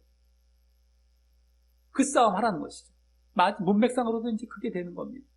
믿음 쪽이 거고, 믿음을 제대로 갖기 위한 것이고요. 자, 그래서 그 결과, 이제 여기 19절 상반절과 같이 그 다음 보면 뭐라고 합니까? 믿음과 착한 양심을 가지는 모습이 됨을 말하고 있다고 할 수 있습니다. 가지는 할 때 이 말은 간직하는 이거예요. 좀 이따 또 말씀드리겠지만, 믿음과 착한 양심을 가지는. 그러니까 선한 싸움을 먼저 하고, 그래서 결국 믿음 쪽으로의 싸움이었던 것이라고 말씀드렸죠. 그래서 믿음과 착한 양심을 가지는 그 모습 되는 거. 결과적으로 그것을 말하고 있다고 할 수 있습니다. 그리고 이 믿음과 착한 양심, 이게 이제 아까 선한 싸움 첫 번째 권면, 두 번째 권면이 될 수도 있겠지만 다 이어지는 권면이죠. 근데 어쨌든 이 믿음과 착한 양심은 지난주 5절에서도 보여줬던 말들로서 그때 뭐가 나왔어요? 맨 앞에 청결한 마음, 정결한 마음, 그 다음에 선한 양심, 그 다음에 거짓이 없는 믿음. 그러니까 정결한 마음이나 선한 양심은 정결하다, 선하다라는 건 다 의란 말이에요. 의. 그 다음에 마음, 양심이라는 건 영적으로 들어갔다는 것이죠. 의와 영입니다. 이것도 거듭난 모습이에요. 그랬을 때 제대로 된 거짓이 없는 믿음, 진짜 믿음, 진정한 믿음, 그걸 얘기하고 있었던 것이죠. 5절에서. 근데 여기서도 믿음을 먼저 말을 했지만 믿음과 함께 뭘 얘기했든 선한 양심, 착한 양심 똑같이 말을 했어요. 착한 양심은 지난주 정결한 마음에 더 들어간 모습이에요. 그러니까 그 둘 중에 하나만 얘기해도 되는데 더 들어간 모습을 말했다고 보시면 됩니다. 그거예요. 똑같아요. 의에서 정결함에서 그치지 않고 선을 더 행하는 자리까지 나아간 거니까 의의 모습이긴 한데, 어쨌든 간에 그거를 또 그래서 그 5절에 보여줬던 말들로서 이 착한 양심은 결국 뭡니까? 그래서 예수님을 내가 믿을 때에, 지난주 말씀드렸던 건데요, 예수님 믿을 때 예수님과 십자가와 부활에 연합하여 자신의 죄와 육이 죽고 의와 영의 자리로 거듭난 모습에 그 의와 영을 각각 착함과 양심, 착한 양심할 때 의는 착함, 의는 정결인데 정결, 더 적극적인 의, 그냥 가만히 정결한 상태는 소극적이죠. 그냥 내가 깨끗해, 소극적으로 그냥 이렇게 머물러 있는데, 선은 적극적으로 행하는 의란 말이에요. 거기서 더 나간 거예요. 어쨌든 착한, 선한, 이거란 말이에요. 선. 그리고 마음, 양심, 이거는 영. 이게 되는 겁니다. 지금 도덕적으로 우리가 지금 에휴 착해라 이런 정도가 아닌 겁니다. 이게 지금 신앙적인 차원에서, 믿음적인 차원에서 지난주도 그랬고 또 말을 하고 있는 거예요. 거듭남으로 말미암아 십자가에 연합해서. 자, 그러므로 또 지난주 거짓 없는 믿음, 진정한 믿음이 됨을 볼 수 있었듯이 여기서의 믿음도 그러한 진정한 믿음 차원이 되는 것이죠. 그리고 또 여기 지금 그 진정한 믿음을 위한 핵심인, 진정한 믿음이 되기 위한 핵심이 뭐예요? 여기 지금 믿음과 착한 양심 두 가지 얘기했지만, 더 믿음이 진짜 믿음이 되기 위해서는 착한 양심이 핵심이잖아요. 이게 있어야, 의와 영의 자리에 있어야 된다는 거거든요. 이게 있어야, 이 착한 양심은 앞서 선한 싸움, 앞절에 말했던 선한 싸움의 결과, 의와 영을 쫓게 되는 것과 그대로 일치하는 것이라서, 말씀드렸죠. 선한 싸움 결국엔 그거잖아요. 거듭남의 싸움, 십자가에 못 박는 싸움. 그래서 의와 영의 자리에 있는 것, 그 결과가 착한 양심이 되잖아요. 그거 그대로 일치하는 것이라서 그 선한 싸움이 앞서 우리가 추측했던 이럴 것이다라고 보았던 것이 맞을 것임이 또한 확인이 되는 것이고요. 그래서 아까 그 선한 싸움은 달리 말을 하자면 십자가와 부활에 연합하는 싸움, 내지 거듭남의 싸움이라고 할 수 있을 것이고요. 날마다 자기 십자가를 지고 가는, 십자가와 부활에 연합하는 이런 싸움, 날마다 거듭남의 자리에 있기 위한 싸움, 이거죠. 선한 싸움입니다. 선한 싸움. 싸움이란 자체는 사실 다툼, 투쟁, 안 좋은 얘기인데 선한 싸움이 있단 말이에요. 우리 분노라는 거 하지 말라라고 하면서 의로운 분노가 또 있어요. 하나님께서 분노하시는 분이시잖아요. 진노와 내리시는 분이십니다. 그래서 지옥을 보내시거든요. 하나님께서 나쁘신 분입니까? 아니잖아요. 거룩하신 분입니다. 싸움도 마찬가지예요. 선한 싸움이 있어요. 근심도, 걱정 마찬가지예요. 영적인 근심. 하나님의 뜻대로 하는 근심이 있다면 근심하지 말라 하면서도 있어요. 또 그것도. 어쨌든 선한 싸움. 그거예요, 바로.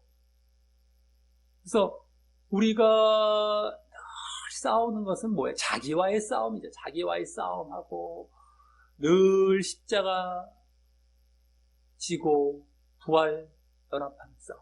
거듭남의 싸움. 근데 또 그것이 한 번뿐이 아닌 계속된 싸움을 싸울 것을 말한 것이 되는 것입니다. 아까 선한 싸움 한 번뿐이 아닙니다. 계속해서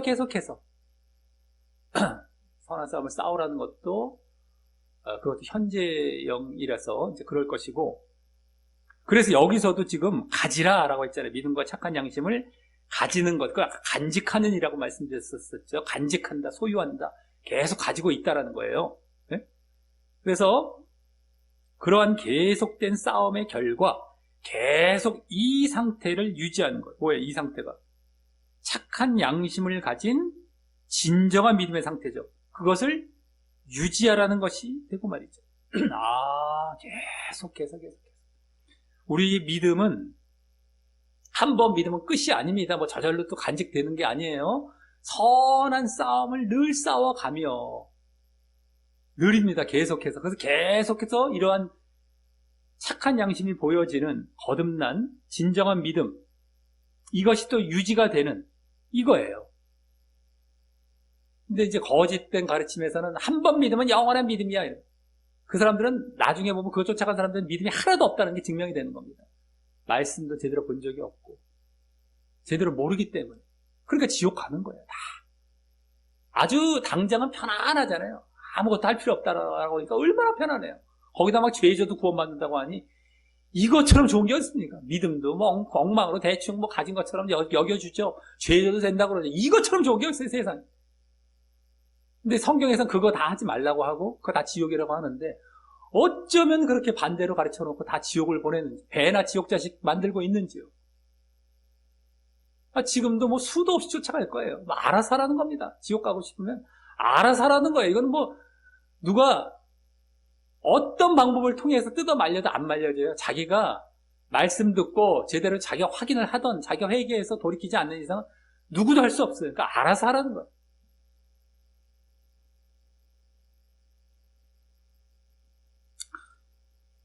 자, 그리고 또 그 믿음, 지금 믿음을 유지하는 차원, 이제 착한 양심을 가진 진정한 믿음을 유지하는 것까지 말씀드렸는데, 그 믿음에는 또 뭐가 또 따라 나오고 있게 되겠습니까? 아까 나왔던 사랑까지 따라 나오게 되는 그러한 진정한 믿음이죠. 그러니까 믿음이라는 것은 의와 영, 착한 양심, 그것이 있는 진정한 믿음일 때에 뭐가 또 행해진다? 사랑, 행함이 행해지는 거예요. 그러니까 다 여기까지 가는 겁니다. 거듭난 믿음 가져라. 십자가에 못 박고 십자가, 그래서 진정한 믿음, 그 다음 사랑, 이렇게 아주 요약을 하는 겁니다. 십자가 져라, 십자가 연합, 진정한 믿음, 네? 거듭난 믿음, 그 다음에 그랬을 때 사랑, 이렇게 되는 거예요. 이렇게 다 이게 이어지는 겁니다. 자, 그래서 또 19절 하반절은 어떤 이들이 이 양심을 버렸고라는 말은 버렸으므로라고 보는 게 더 맞습니다. 버렸으므로, 버렸기 때문에 이거예요. 어떤 이들이 이 양심을 버렸으므로, 버렸기 때문에 그 믿음에 관하여는 파선하였느니라 라고 하여서 지금 진정한 믿음의 핵심이 착한 양심임과 나오죠. 착한 양심을 버렸기 때문에 믿음이 파손됐대요. 다 나오잖아요. 그 믿음의 핵심은 바로 착한 양심이라는 겁니다. 의와 영. 여기 지금 다 보여지는 겁니다. 그것임과, 그래서 착한 양심을 버리면 이 믿음이 무너지고 혹 결국 그냥 갖고 있다 하더라도 거짓 믿음이 되는 것임을 보여줍니다. 저기 이제 후메네오 알렉산더를 말을 하겠지만 그들도 이제 뭐 교회는 계속 다녔을 거 아니겠습니까? 믿음 자기들도 있다고 했겠지만 거짓 믿음이죠. 파산한 상태예요. 이거 잘 봐야 돼요. 자기가 착한 양심을 버렸기 때문에 내가 믿음에서 떠났다, 자기는 주장하지 않을 수 있어요. 더 많은 사람들이 정말 착한 양심을 버렸기 때문에 아예 믿음에서 떠나는 사람도 나오겠죠. 아예 여기서 내쫓기는 거예요. 좀 자기가 떠나는 게 아닙니다. 근데 어쨌든 간에 그런 사람도 나오겠지만 더 많은 경우는 어떤 사람이 되겠습니까? 내가 믿음이 있다고 착각은 하지만 거짓 믿음, 가짜 믿음을 갖고 있는 거예요. 그 가짜 믿음은 구원을 받게 한다, 못 받게 한다, 못 받게 하는 거죠. 아니, 믿음이 가짜고 거짓인데 믿음이 없는 상태가 된 건데 구원, 믿음의 결국이 구원이란 말이에요. 구원은 믿음으로 받는데 믿음이 없는 상태인데 무슨 구원을 받습니까? 그래서 이 착한 양심이 그만큼 중요한 거예요. 착한 양심. 의와 영에 들어간 거듭난 믿음. 이게 진정한 믿음인데 이게 없으면 뭐예요? 믿음이 없는 것과 똑같다라는 걸 여기서 보여주고 있잖아요. 난 믿음이 있어. 암만 주장해봐야 당신이 만약에 거듭난 믿음, 의와 영의 다리에 들어간 믿음이 아니다. 선한 싸움을 날마다 하면서 그게 아니었다. 믿음 없는 거야. 너 구원 못 받아. 정리가 됩니까? 착각하지 말라는 건데 수도 없는 사람이 지금 무수한 사람이 이 자리에 있어요. 착각하고 있죠. 자기 에이구 난 믿음이 있어 이러는데 가만히 보면 이 착한 양심 의와 영의 자리에 없단 말이에요. 그것이 없는 거짓 믿음이라는 것이죠. 다 죽으면 다 지옥입니다. 그래서 천국 갈 자들이 1000명에 1명도 많아요. 그러니까 10,000명에 1명 정도 될 겁니다. 예전에도 말씀드렸지만 10,000명에 1명이 얼마나 정말 적은 숫자인지 아십니까? 요새 뭐 예를 들어서 고등학교가 전교생이 300명이 될지 더 줄었겠지만 얼마일지 모르겠어요. 그 학교가 몇십 개가 있어야 3개가 있어야 1000명 정도 된다고 해서 30개. 고등학교 30개 중에서 1명이 구원받을까 말까 한 거예요. 예를 들어서 학생들이 다 있을 때 다 지옥 가고 그것도 믿는 자가 다 예수 믿었다고 했을 때 안 믿는 자까지 하면 더 많고요. 다 교회 다닌다고 하는 30개의 고등학생들이 그 중에 1명이 구원을 받고 있단 말이에요. 이렇게 하면 좀 실감이 되죠? 다 크리스찬 학교 다녀요. 거기에 다 크리스찬 학교예요. 다 교회 다니고 다 신앙 갖는다고 한 30개의 학교의 전교 교회 생을 다 모아놨는데 거기서 1명 천국 가네? 이런 격이란 말이에요. 지금. 거짓 믿음 갖고 그래서 못 받는 거예요. 구원을. 여기서 다 보여주고 있단 말이죠. 자기는 착각하고 있는데 착한 양심을 버린 상태예요. 사실은. 여기 후메네오와 알렉산더가 악인이 아닙니다. 당신들이 바로 그런 상태에 있다는 거, 내 자신이 잘못하면 그런 자리에 있다는 걸 알아야 되는 거예요. 맨날 성경에 악인 나오면 나는 아니지. 아유 못됐어. 이러고 끝날 가능성이 높죠. 대표적으로 바리새인 이러면 나는 아니지 하는데 웬만한 사람들이 지금 바리새인 자리에 있습니다. 깨닫지를 못하죠. 뭐 전혀 알지도 못하고요. 그냥 이렇게 악하게 이렇게 나눠놓고 선하게 나눠놓으면 나는 선한 편, 내가 편했다가 편이 아닌 겁니다. 내가 정말 그 모습이 나와야 그 자리에 들어간 거죠. 자기가 우기고 어긴다고 해서 그게 들어가는 게 아니에요. 그쪽을 좋아한다고 내가 그런 사람이 된 것도 아니고. 좋아한 만큼 내가 했으면 상관이 없지만 안 한 상태에서 말만 해서 상관이 없어요. 그 상관이 없는 겁니다. 자, 어쨌든 간에. 자, 그리고 다음 20절은 그 가운데 나오죠. 지금 믿음에 파산한 사람 선한 양심을 버려서 그 가운데 후메네오와 알렉산더가 있으니 그들을 이란 말이 이제 생각이 돼서 그들을 내가 사단에게 내어준 것은 저희로 징계를 받아. 징계라는 것은 뭐 교육, 뭐 훈련도 되지만 그냥 징계라고 보는 게 더 맞습니다. 징계를 받아 회방은 아까도 나왔던 신성모독, 진리 비방 뭐 이런 게 되는데 진리 비방, 신성모독을 하지 말게 하려 함이니라 라고 하여서 바울이 이 두 인물은 교회에서 추방하여 사단이 지배하는 세상으로 내보냈고, 여기 지금 사단에게 내어줬다는 것은 세상으로, 이제 교회에서 내쫓았다는 것, 내보냈다는 것이 추방했다는 건데, 그게 이제 세상으로 갔다는 것이기 때문에 세상은 또 사단이 지배하지 않습니까? 그러니까 사단에게 내어줬다, 이게 되고, 그것은 그곳에서 징계를 받게 되어서 회방하지 못하도록 하기 위해서라고 합니다. 그러니까 아마 이 사람들은 내쫓김을 당한 걸 보니까 당장 면전에 대고서 신성모독, 회방이 신성모독이란 말이잖아요. 막 하나님을 이렇게 모독한 것까지는 아니겠죠, 뭐. 근데 진리의 말씀, 그게 결국에 하나님 말씀이고 하나님을 비방하는 게 되는데 그거를 어떻게든지 비방했겠죠. 나중에 후메네오는 또 나옵니다. 부활이 지나갔다, 뭐 이런 얘기도 나오고 이제 그런 식이 되는 거예요. 진리 비방 쪽이 되겠죠. 그러니까 자기들은 믿는다고 믿고 있던데 제대로 된 믿음도 아니고 내어쫓김을 당하고,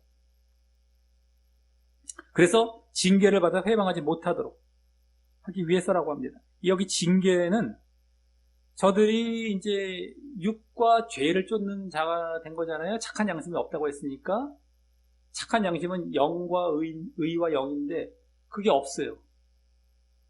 죄와 육을 쫓기 때문에 하나님에 의해서 오게 될 것이죠. 이들에게 또 징계를 받게 되는 것이죠. 어떤 식이 될지 알 수 없지만, 또 그리고 여기서 우리는 믿음이 파손되거나 거짓 믿음일 경우, 어떤 사람이, 어떤 신자 성도가 믿음이 파손되거나 거짓 믿음일 경우 그와 같이 교회에서 추방될 수 있고 추방시킬 수가 있고요. 또 그것은 주님과 교회를 위해서임을 이제 보게 되는데요. 네? 회방하지 말게, 이게 뭐 신성모독도 되고 진리비방, 다 주님과 교회를 위한 겁니다. 주님과 교회를 위해서임을 보게 되는데, 그만큼 이 교회가 무조건 사랑으로 감싸기만 하면 안 되는 것이고요. 공의가 필요할 때는 잘못됐잖아요.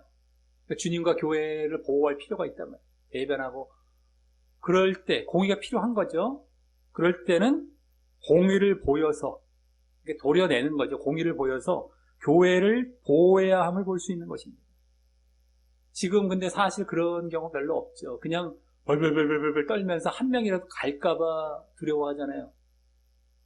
하나님을 좋게 하랴, 사람을 좋게 하랴 할 때 수많은 교회에서 사람을 좋게 하랴라는 걸 선택해서 목회를 하는 경우가 많죠. 그러니까 도려내는 걸 못해요.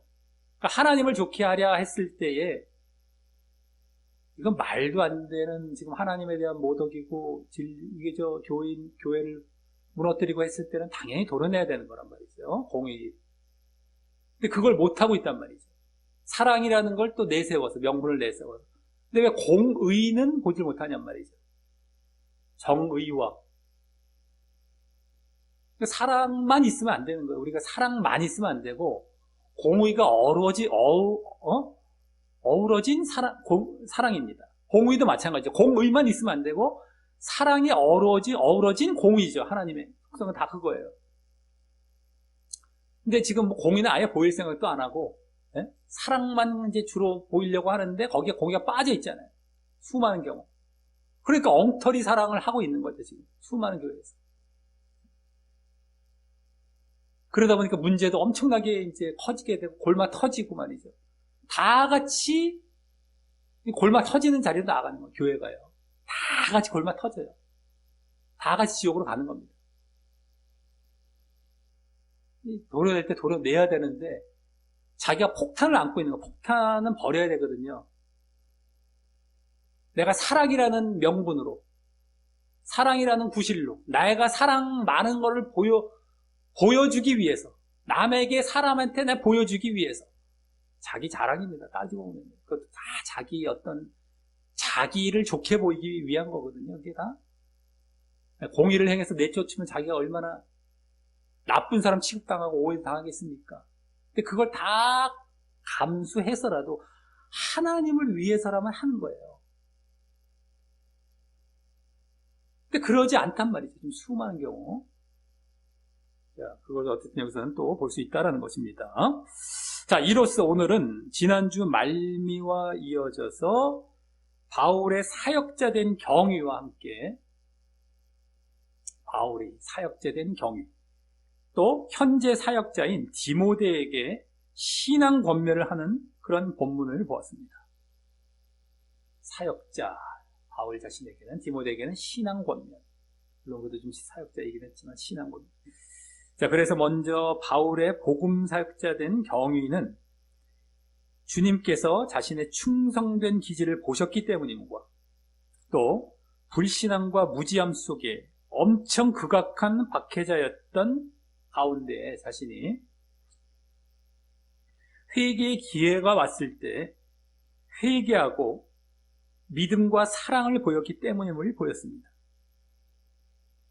회개의 기회가 왔을 때 회개하고 믿음과 사랑을 보였기 때문에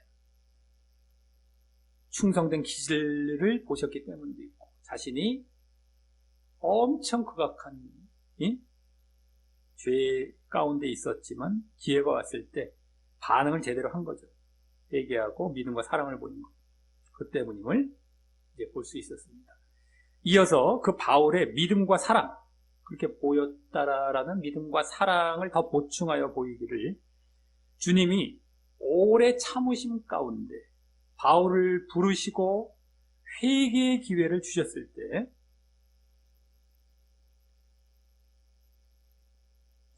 오래 참으심 가운데 부르시고 회개의 기회를 주셨을 때 자신이 죄인 중에 괴수라는 엄청난 죄인 때문에 고백과 함께, 나는 엄청난 죄인입니다 라는 고백과 함께 회개와 함께 믿음과 사랑으로 나아가는 진정한 그런 믿음을 보이는 다른 반응을 보였고, 네?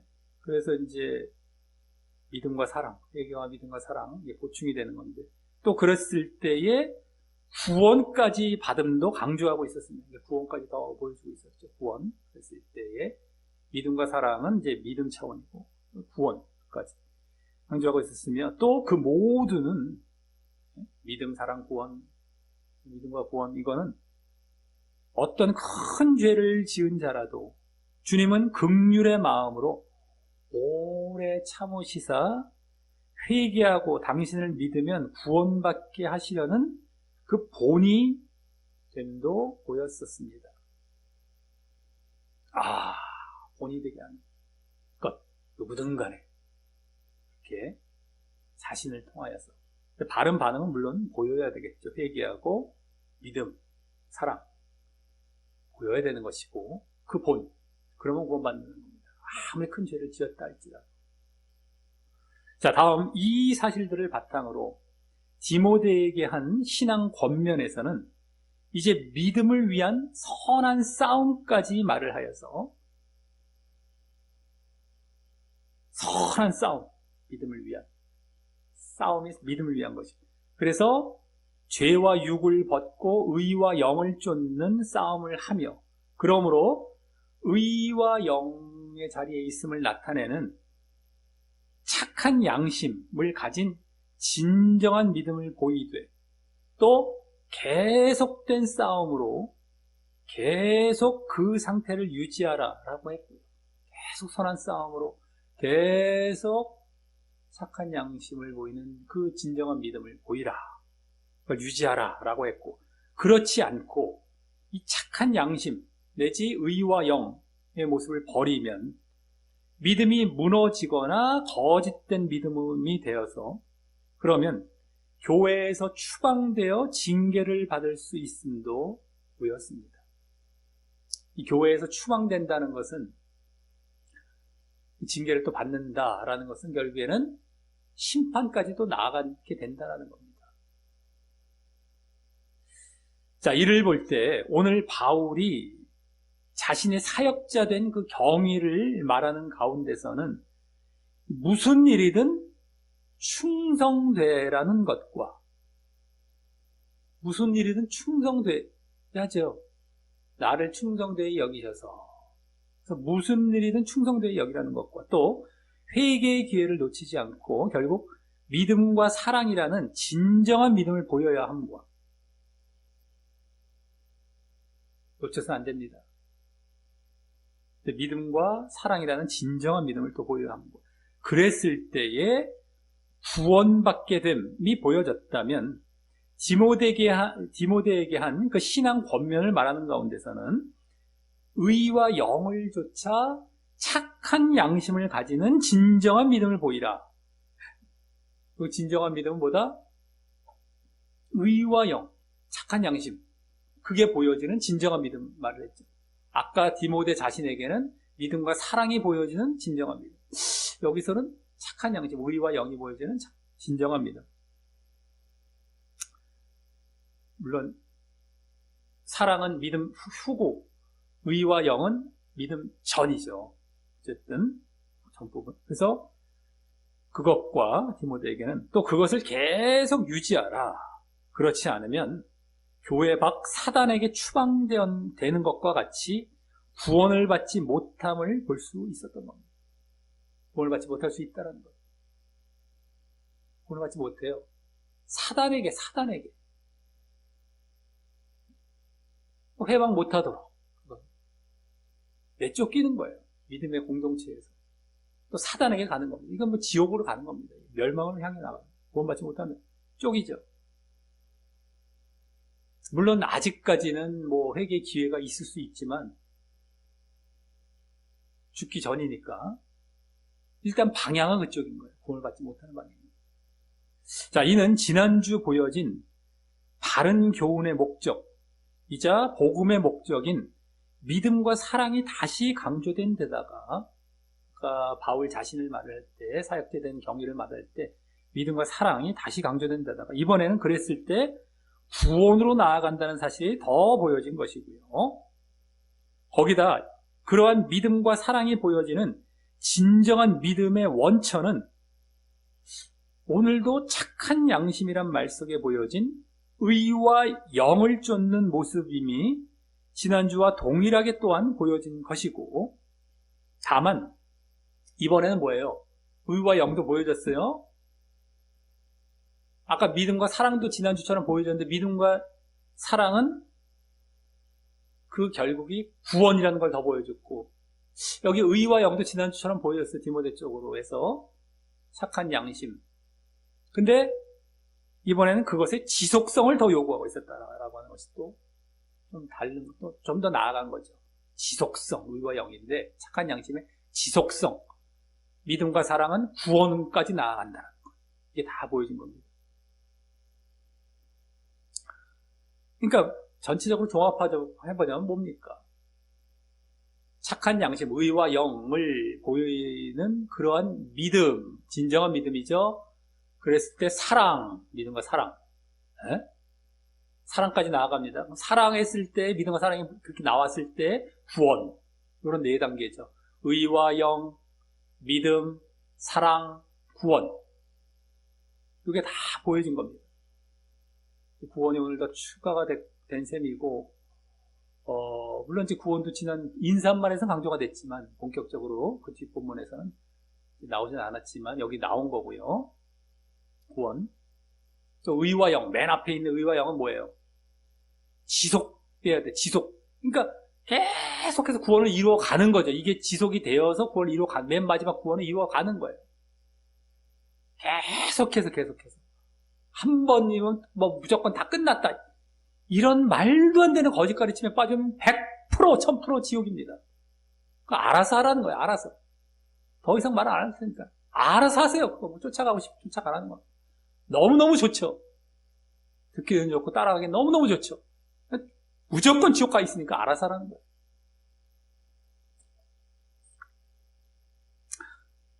그리고 그것들이요, 이제 이런 것들이 오늘 바울의 사역자 된 경위와 또 디모데에게 신앙 권면하는 가운데 보여진 것을 볼 때, 바울 쪽인 바울 쪽은 뭐예요? 사역적이고, 디모데에겐 신앙 쪽이 신앙 권면. 그러니까 우리의 사역이나 신앙의 근본 자세는 바로 그와 같이 의와 영을 지속적으로 좇아서 믿음과 사랑이 계속 보여져서, 진정한 믿음 가운데 사랑이 보여지는 거죠. 그래서 믿음과 사랑이 계속 보여져서 계속 이것도 보여지는 겁니다. 그래서 구원으로 나아가야 하는 모습이 되어야 함을 알 수 있는 것입니다. 이게 우리의 믿음이나 사역의 이제 우리가 근본 자세가 되는 거예요. 어떻게 됐든 간에. 사역자 될 때도 그러한 모습으로 사역자가 됐단 말이죠. 그러한 모습이 있었기에. 이제 우리 신앙도 이런 모습을 계속 보이라고 좀 권면하고 있는 것이었고. 그 나머지는 우리가 늘 충성되라라는 것과, 그 나머지 내용은 뭐예요? 늘 충성되라라는 것과 모든 일에, 그랬을 때 혹 우리가 잘못되었어도 오래 참으심 속에 이 부르심과 회개의 기회가 온다라는 것을 또 알게 됩니다. 충성되라는 것. 우리가 모든 일 가운데 정직하고 순전하게 하려고 하는 마음은 항상 중요하고 필요한 겁니다. 그럴 때 우리에게 기회가 오게 되고, 그걸 붙들면 우리가 또 구원으로 나아가게 되는 이런 것이 되는 거죠. 자, 우리 모두 무슨 일이든 늘 충성된 모습을 보이고, 그래서 회개의 기회도 붙들면서 또 우리의 사역과 신앙의 근본 자세로서 이 선한 싸움 가운데, 자, 오늘 선한 싸움이 맨 앞에 또 이제 등장합니다. 의와 영이 아니라 의와 영보다 더 앞에 들어간 건 뭐예요? 그러니까 착한 양심보다 더 앞서간 건 뭐예요? 선한 싸움이 또 있죠. 그것을 갖기 위한 선한 싸움.